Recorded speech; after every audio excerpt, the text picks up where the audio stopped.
आज मैं आपको एक ऐसा टॉपिक कराने वाली हूँ जो आपके बोर्ड एग्जाम में पक्का आता है, थ्योरी फॉर्म में भी, न्यूमेरिकल फॉर्म में भी और 1 मार्कर फॉर्म में भी। जी हाँ, और इस टॉपिक का नाम है फैक्टर और ट्रांसफर इनकम।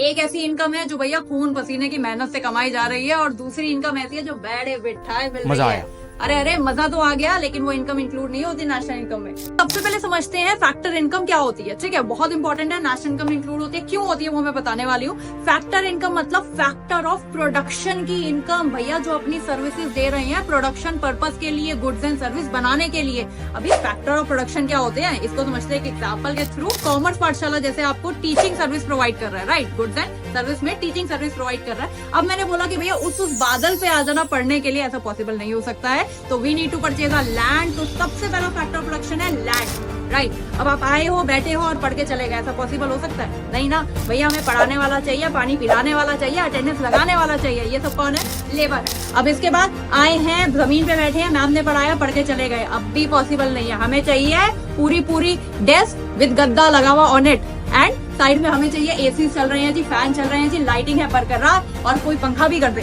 तो भी बहुत बढ़िया है। तो ये सारी फैसिलिटीज कहाँ से आती है? पैसे से। और पैसा क्या है जी? कैपिटल, तीसरा फैक्टर ऑफ प्रोडक्शन।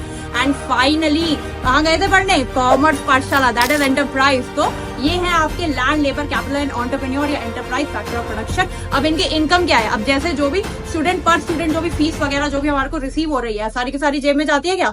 आपको लगता है ऐसा? जेब में नहीं जाती भाई। जिसने लैंड अगर सपोजिंगली मैंने रेंट पर लिया तो हर महीने क्या जाएगा? उसका रेंट जाएगा, उसकी इनकम है लैंड की। देन उसके बाद इतना सारा जो एसी वेसी आ रहा है, जो कैपिटल आ रहा है, वो हर महीने क्या लेगा? ब्याज लेगा, इंटरेस्ट लेगा, उसकी इनकम है। देन उसके बाद इतनी सारी जो लेबर लगाई है वो क्या लेगी? वेजेस लेगी। एंड फिर जो थोड़ा बहुत बचा जाएगा वो हमारी जेब में जाएगा, दैट इज एंटरप्राइज का प्रॉफिट हो जाएगा वो।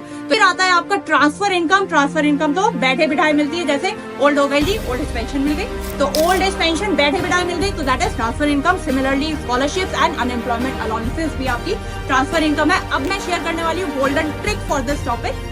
Anything given by employer, employer जो मर्जी दे दे भाई मुझे। सबसे पहले एम्प्लॉयर ने क्या दिया?